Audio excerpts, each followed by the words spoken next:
मेरे प्यारे छात्रों, गुड मॉर्निंग और सभी को गुरु पूर्णिमा की हार्दिक शुभकामनाएं।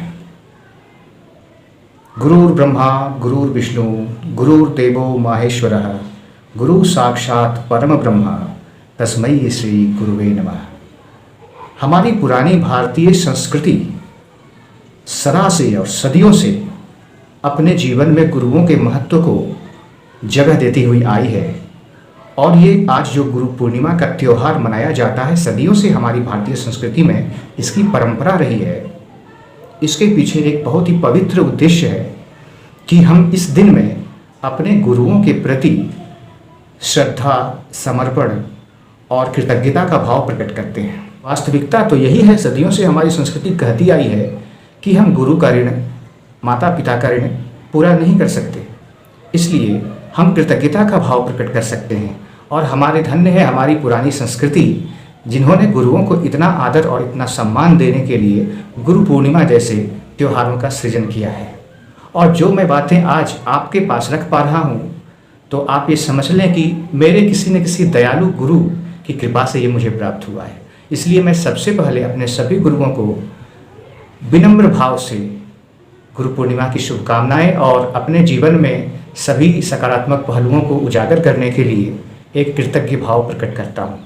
मैं आपकी वजह से हूँ, क्योंकि माता पिता से अधिक हमारे जीवन में आपका प्रभाव दिखता है।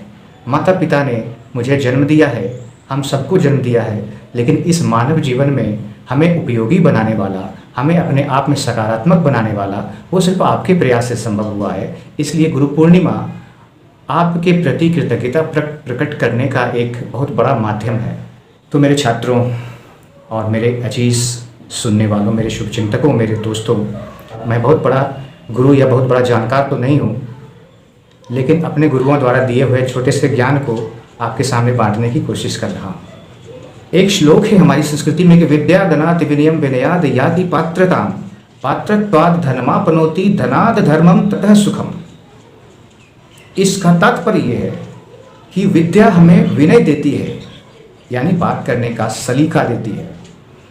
विनयादि याति पात्रताम, और उस विनय से हमें कौशल यानी पात्रता प्राप्त होती है। पात्रत्वाद धनमापनोति, और अगर हमें पात्रता या पद प्राप्त होता है तो उसे धन उत्पन्न होता है।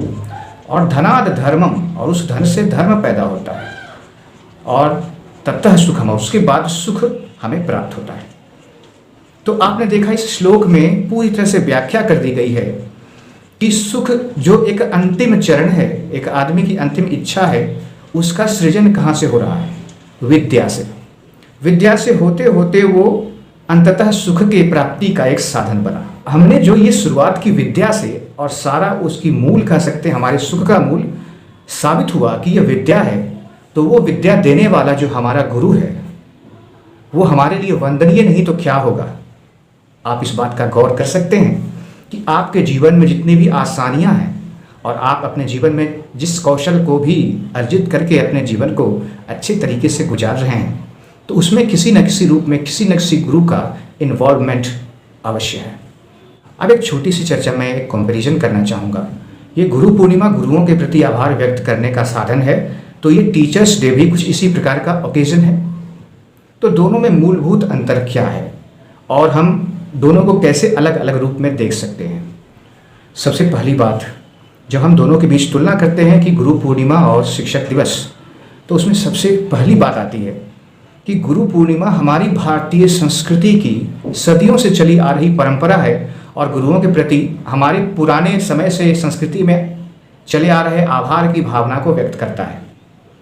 जबकि शिक्षक दिवस हमारे देश के प्रथम शिक्षाविद डॉक्टर सर्वपल्ली राधाकृष्णन के जन्मदिन के रूप में मनाया जाता है, और इसका आयोजन जो होना शुरू हुआ वो आज़ादी के बाद की ये घटना है। उसके बाद हमने इसे मनाना शुरू किया।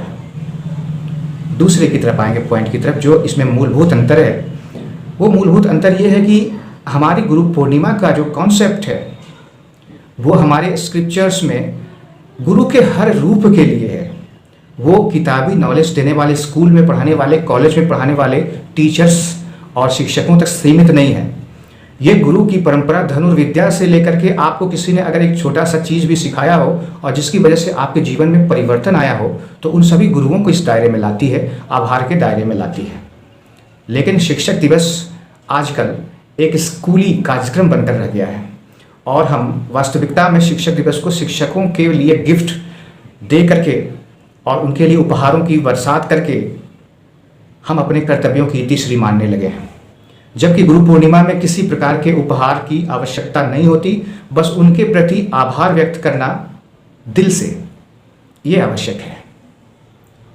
अब चलिए आते हैं तीसरा जो मूलभूत अंतर है। आप देखिएगा, इस तीसरा मूलभूत अंतर आपको एक बहुत बड़ा दोनों के बीच अंतर आपको दिखा देगा कि इतनी पुरानी परंपरा जो हमारी वेदों से जनरेट होती है, उससे पैदा हुई है, वहाँ से ली गई है, इतनी पुरानी परंपरा हमें बाकी सभी संस्कृतियों से अलग कर देती है।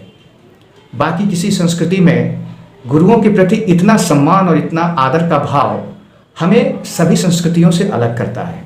हमारी परंपरा सदियों से गुरुओं के प्रति आभार व्यक्त करने की रही है। ये हमारे लिए बहुत ही गर्व की बात है। मेरे प्यारे दोस्तों, शिक्षा और सीख में फ़र्क होता है।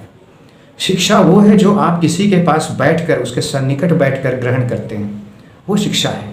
लेकिन जीवन में शिक्षा सब कुछ नहीं है, सीख भी जरूरी है। जीवन में आप कठिनाइयों से, परिस्थितियों से, कुछ लोगों से, घटनाओं से आप किसी भी माध्यम से सीख सकते हैं। इस प्रकृति के नियमों से सीख सकते हैं।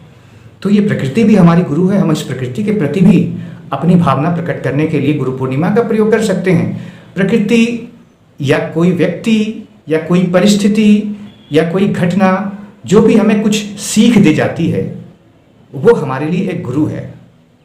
हमारे जीवन की कोई पास्ट घटना या हमारा एक्सपीरियंस अगर हमें कुछ सिखा जाता है आगे के लिए, जिससे हमारे जीवन में सकारात्मक परिवर्तन आ सके, तो हम उसे गुरु के रूप में स्वीकार करते हुए और उसके प्रति आभार व्यक्त कर सकते। लेकिन शिक्षक दिवस मुक्त रूप से शिक्षा के क्षेत्र से जुड़े हुए लोगों और व्यक्तियों जिन्होंने हमें पाठ्यक्रम आधारित शिक्षा प्रदान की है, अच्छे से प्रदान की है, कुछ बातें भी सिखाई है उससे संबंधित, हम उनके प्रति कृतज्ञता का भाव प्रकट करते हैं, उन्हें उपहारों से सम्मानित करते हैं। तो इसमें आपको क्या अंतर पता चला? एक बात तो एकदम दृष्टिगोचर हो रही है कि गुरु पूर्णिमा का जो संबंध है, गुरु पूर्णिमा के मनाने के पीछे जो उद्देश्य है, वो थोड़ा बड़ा उद्देश्य लिया हुआ है। अब गुरुओं की बात, गुरु किसी भी सभ्य समाज के सृजक होते हैं। अगर किसी व्यक्ति में सभ्यता का सृजन होता है तो उसमें गुरुओं का अहम योगदान होता है। और सभ्यता, संस्कृति को बचाए रखना हमारे गुरुओं का ही परम कर्तव्य है। आज शिक्षा के बदलते स्वरूप में, जहाँ गुरुओं का स्वरूप भी बदल रहा है और शिक्षा की परंपरा भी बदल रही है, वहाँ पर इन मूलभूत, मौलिक और आधारभूत रचनात्मकता बचाए रखने के लिए गुरुओं को आगे आना बहुत ही आवश्यक है।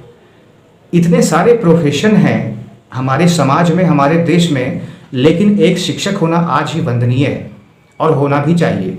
क्योंकि माता पिता के जन्म देने के बाद वो एक हाड़ मांस का पुतला जो निकलता है, उसके चारित्रिक, नैतिक, बौद्धिक, सभी प्रकार के मानवीय गुणों के विकास के लिए गुरु का ही योगदान है। तो गुरुओं के प्रति कृतज्ञ होना एक दिन के लिए ये नाकाफ़ी है, इतना काफ़ी नहीं है। हम सालों भर और हमारे पास जितना भी वक्त है, आत्मिक रूप से हमें गुरुओं के प्रति कृतज्ञ होना ही चाहिए। तो इसी के साथ गुरु पूर्णिमा की हार्दिक शुभकामनाओं के साथ आपसे विदा लेता हूँ।